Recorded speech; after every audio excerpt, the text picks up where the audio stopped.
This is Michael Santos with the Earning Freedom Podcast, and I'm very happy to answer this question that Stacy asks about my favorite quote. And I can tell you I received this quote when I was locked inside of a prison beginning a 45-year prison sentence, and I was inspired by Gandhi, who told us that we should strive to be the change that we want to see in the world. And it was that quote that inspired me as the weeks turned into months, the months turned into years, the years turned into decades, to write. Because if I wrote, I believed that I could transcend prison walls and contribute to the making of a better world. Welcome to another episode of Write of Your Life, where life happens and life storytelling transforms it. I'm your host, Stacy Curtis. I've made it my mission to help people with tough life situations tell their stories. And why? Because life story writing helped me get through a very difficult time. The Write of Your Life podcast is committed to sharing compelling stories of ordinary people. Our goal is to help you, our listeners, know how to transform your own life by telling your stories. Our show is brought to you by lifestorytelling.com. And guess what? You don't have to be a writer to tell your life stories. Lifestorytelling.com will teach you how. We have a fabulous show for you today with Michael Santos, who is known as the Prison Professor. You're going to want to listen to the end because at the conclusion of each interview, we peek into the Life Story Toolkit. That's where we share exciting tools that will help make capturing your life story easier and better. Michael Santos is known as the Prison Professor. Why? Because he spent 26 years in federal prison after making some foolish mistakes as a young man. He didn't waste that time, though. He discovered a book about Socrates and the philosophy of taking punishment with dignity rather than running away like a coward. Taking this to heart, Michael set about making himself a better person and valuable to society. In prison, he published many articles, he wrote 7 books under his own name, and many more as a ghostwriter for other people who were incarcerated.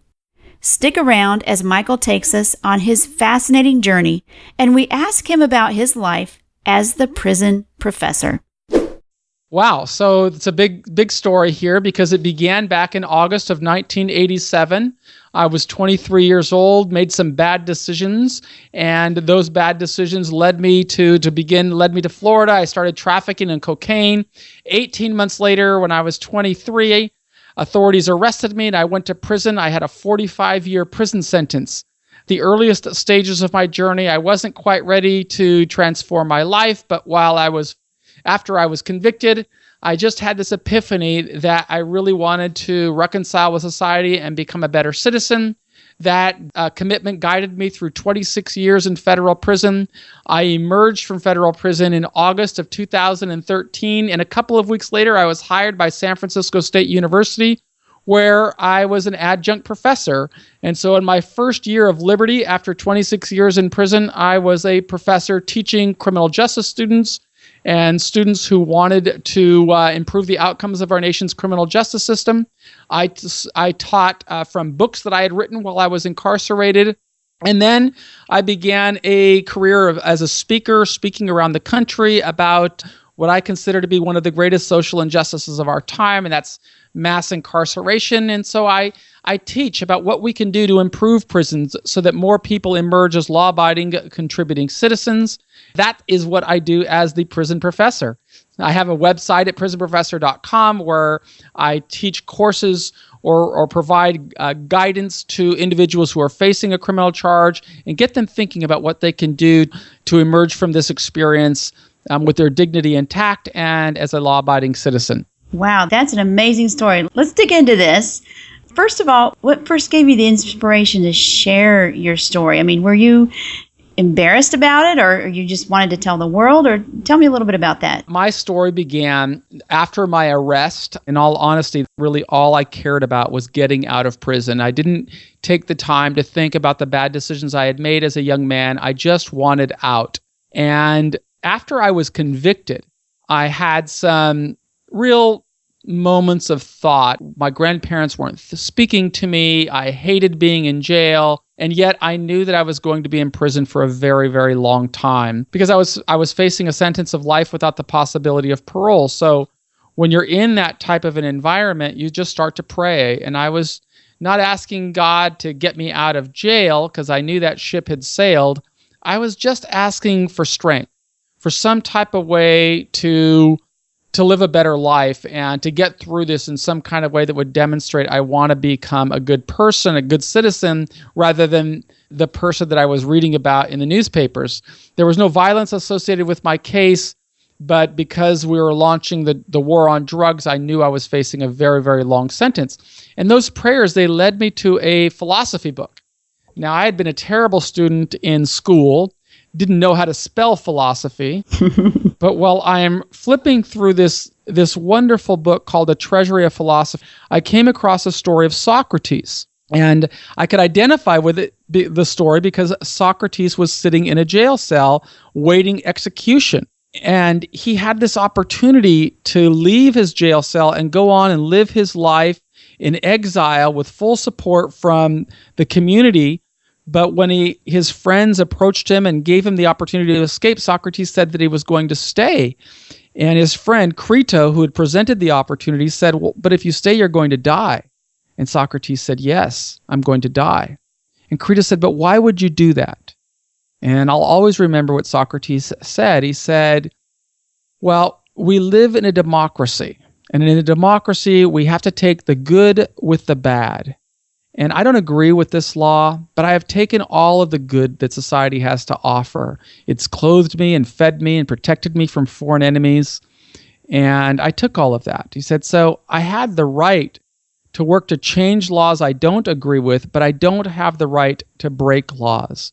And because I broke the law, I would rather take the punishment with my dignity intact than run away like a coward. And so when I heard that message from Socrates, I just set the book down on my chest and I just thought, wow, this is really powerful. Yeah. Is there anything that I can do that would allow me to serve this sentence with my dignity intact? And I didn't know the answer to that. So I started to project myself into the future, Stacy, and I'd think about people like you and your listeners, just law-abiding citizens. And I thought, is there anything that I could do while I'm in here that would help Stacy Curtis and listeners of this podcast see me as something different from the bad decisions I made when I was 20 years old? And I came across, yeah, there probably is. And so I just said, well, what is it? Because I'm not getting this message from the prison system. So I thought they would want me to probably educate myself. And 2, they would want me to contribute to society in some kind of meaningful, measurable way.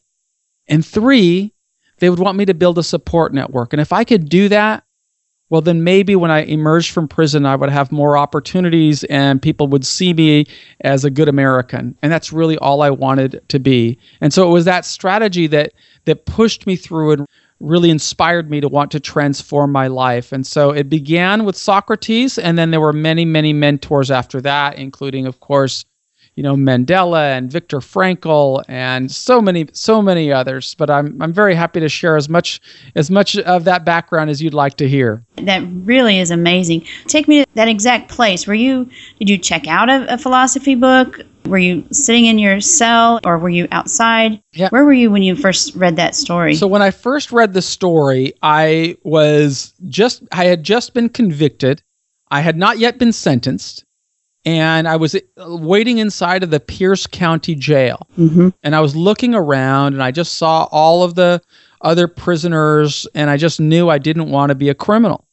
And so I'm walking around in this jail pod and I found a book cart. Mm-hmm. And in that book cart, I'm flipping through the titles and I see Louis L'Amour and Danielle Steele and Stephen King. And then I came across this rather unusual book. It was called The Treasury of Philosophy. And it was big and heavy, and I was just thought this might have some answers for me, and so I just took it and I went back to my cell.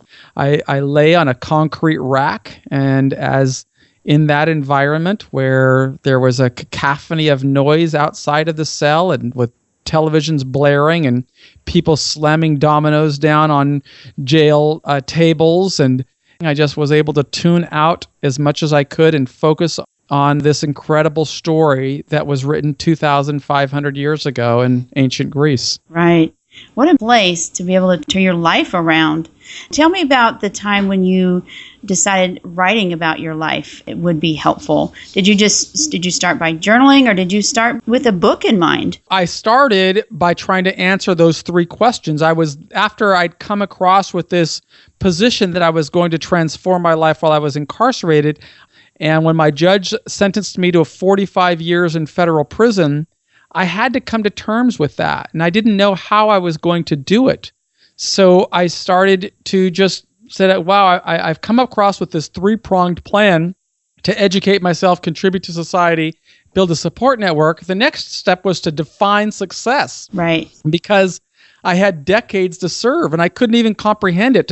To put it into perspective, I was 23 years old at the time. If we took a 23-year-old today and said, you're going to serve this sentence, you won't be emerging from prison until 2041. Right. So I didn't know how to think about that. So I just said, okay, I'm going to think about 10 years. What am I going to do during these first 10 years? Because that's really all I can kind of force my mind to comprehend. And so with regard to education, I said, okay, I have to get a university degree. And I'm going to do it in my first decade. Second, I said, I'm going to find a way to contribute to society, but I don't know how I'm going to do it in here. So I started thinking about transcending the walls, and the one way that I felt I might be able to do that is by publishing. Right. And then the third was to build a support network. If I could find 10 people who would believe in me that I don't know today and that don't know me, that's going to help build my life. And all of that worked together. So I said, in 10 years, I'm going to earn a university degree, I'm going to publish something, and I'm going to find 10 people to believe in me. That became my pattern, and that's what led me into writing. And through that academic work, I began publishing in journals. And I developed a series of mentors, and those mentors were authors, and they invited me to write chapters for their books. And then eventually I started writing my own books, and I wrote many books while I was incarcerated. I wrote 7 books under my own name, and I wrote maybe 12 or 15 books as a ghostwriter for other people who were incarcerated. That was the way that I empowered myself, and I supported myself. And the earnings that I generated enabled me to really build an extraordinary life while I was incarcerated, and it enabled me to return to society with enough resources to build my career. Are you familiar with Laura King and her research? I am not familiar with Laura King. I'd love to hear about her. What you did with your life is exactly what she has researched and found to be incredibly helpful. Her research shows that writing about life goals and writing about your best possible self is what helps increase your psychological well-being. You set your goals and you said, in 10 years, how am I going to be productive? What am I going to do to make that happen? And you wrote that down and you did it. She has done a lot of research on writing about your best possible self. That helps you reflect and see exactly what you need to do and make that clear. That's just what you did naturally, which is amazing. It began with this exposure to Socrates. The reality is, well, to quote Steve Jobs, a good artist copies ideas and a great artist steals ideas. And this path of visualize, plan, execute, and reverse engineer is really the roadmap to success that leaders have been living from the beginning of time. This strategy of visualizing success, creating a plan, and then executing the plan every single day is really what helps all of us achieve our highest potential. That's so true.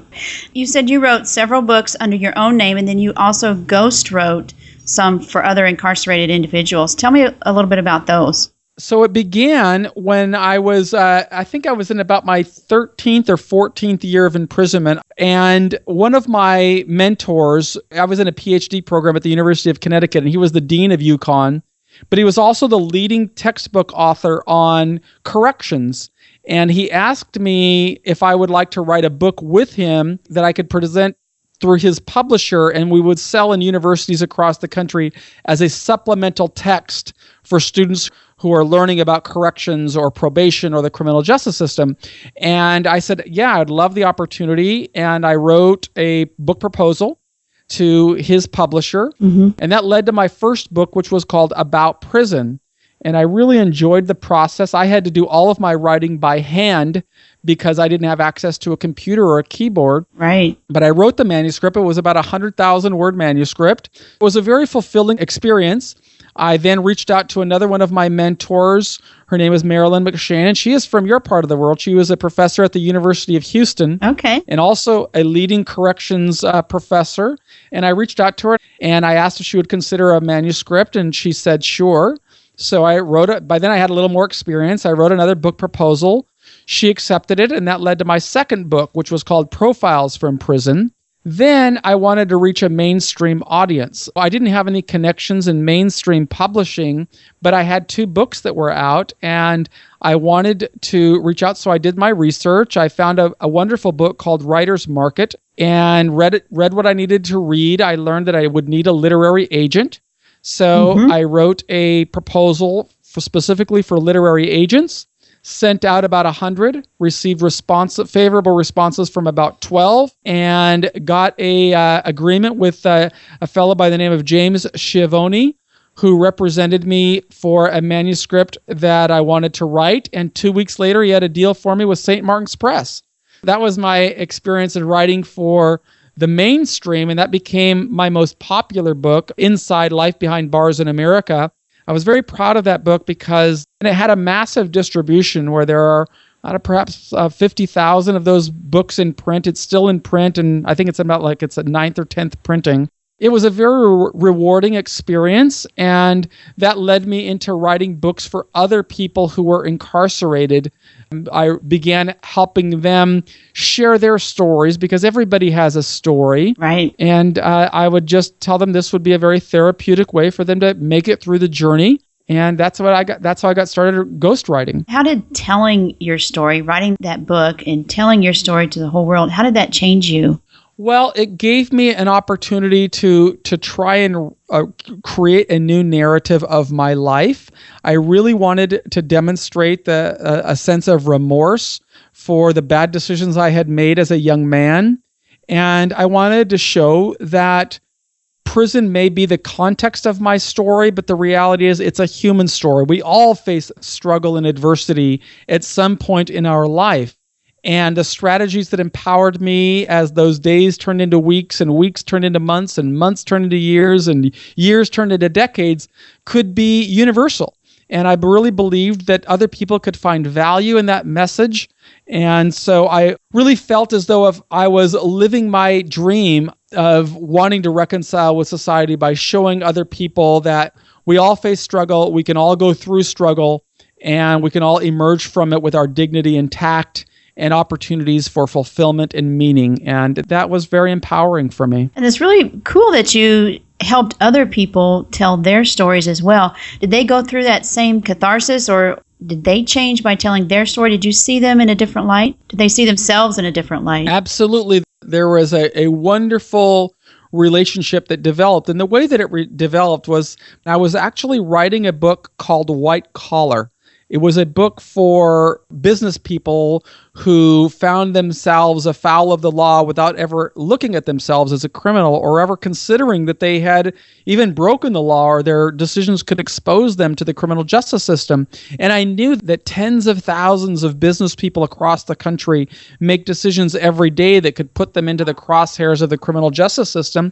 And I wanted to write a story or write a book that would profile other business leaders who found themselves in prison because I thought it could add real value to society. Mm-hmm. While I was interviewing one of those people, I suggested to him that he write his book. And he said, I'd like to write my book, but I'm just not a very good writer. And I told him, neither am I, but that doesn't stop me from selling tens of thousands of books.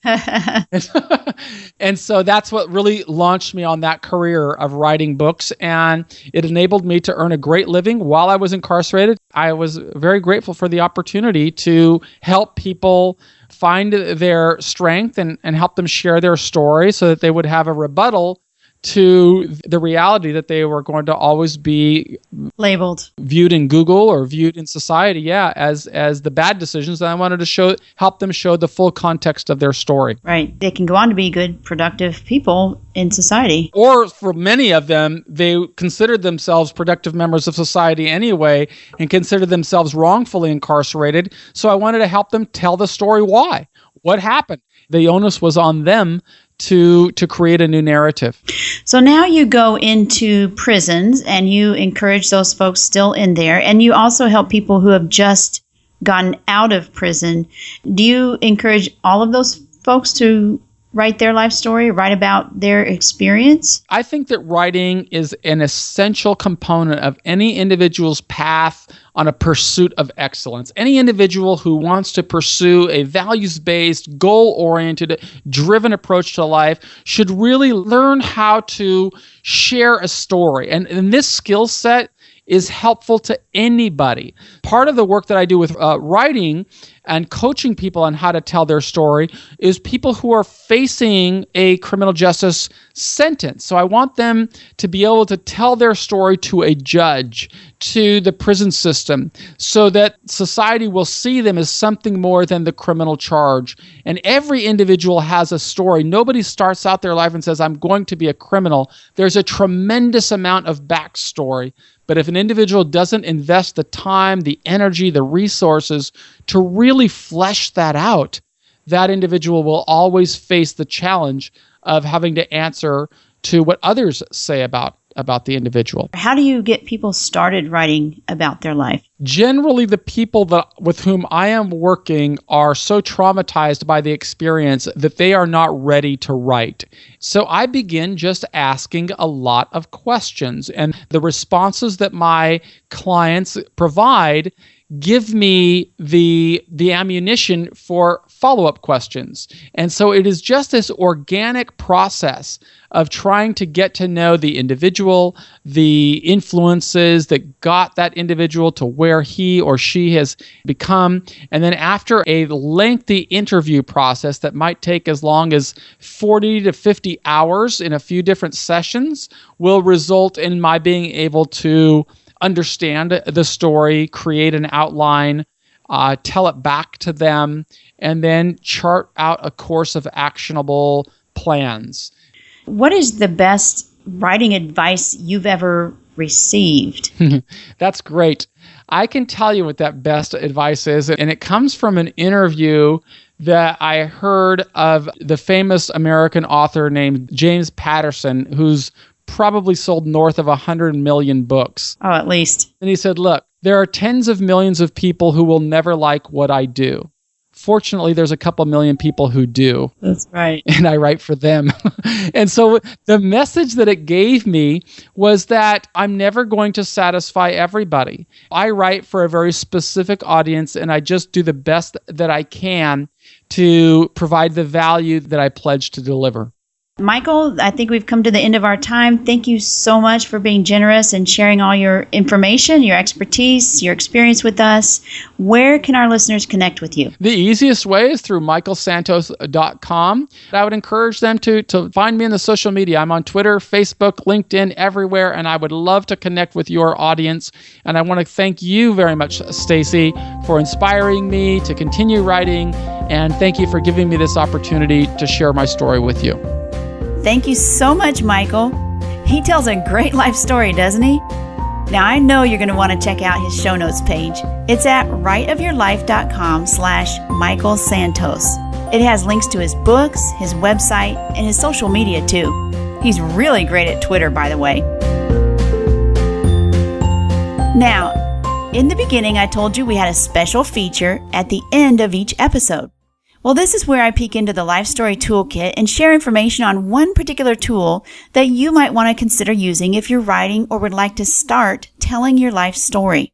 The Life Story Toolkit is sponsored by lifestorytelling.com, where you can find your life theme, discover where to start writing, and craft your life into a compelling story.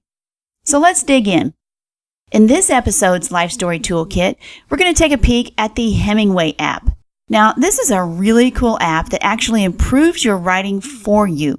It makes your writing bold and clear, and that's what we all want, right? So once you introduce your writing to Hemingway, it's never going to be the same. So why is it called Hemingway? Because Hemingway is famous for his short, declarative writing. Now, that gives the reader a more enjoyable experience. And here's what the Hemingway app does. It breaks up long, complex sentences into short, crisp ones for you. It fixes common writing errors. It tells you if a word or a phrase has a simpler alternative. It points out those pesky adverbs. Yay! It shows you if you're using passive voice, because we all know that passive writing is lazy writing, right? And it also tells you whether your writing is hard for someone to read. It recommends shorter words for clarity. It gives you a word count, and, oh yeah, it's also a spell checker too. Now you can type it directly into the app on your phone and your tablet, your desktop, or you can cut and paste your work into the app and let it fix your writing that way. I love this tool. It's really neat. So consider adding the Hemingway app to your life story toolkit. And did I mention it's free? It is. So you can find it at hemingwayapp.com, or it will be in our show notes, and you can click on the link there. You can use it when writing your own life story at lifestorytelling.com. Okay, that's all we have for today. I'd like to thank Michael Santos for sharing his story. He really showed us that no matter where you're at, you can tell your story. Show notes, a free download, and all the links mentioned today are at writeofyourlife.com/Michael Santos. If you like this podcast, please share it with someone who has an interesting story to tell or who enjoys listening to interesting stories. We'd love your comments, so head over to writeofyourlife.com and tell us what you think. To be notified of future episodes, subscribe to this podcast on iTunes, Stitcher, or your app of choice. Of course, we're also on Pinterest, Facebook, and just about anywhere you can hold a great conversation. My handle is Write of Your Life. This show is put together by consulting producer Nick Jaworski at podcastmonster.com and myself, Stacey Curtis. We hope that today you have the right of your life.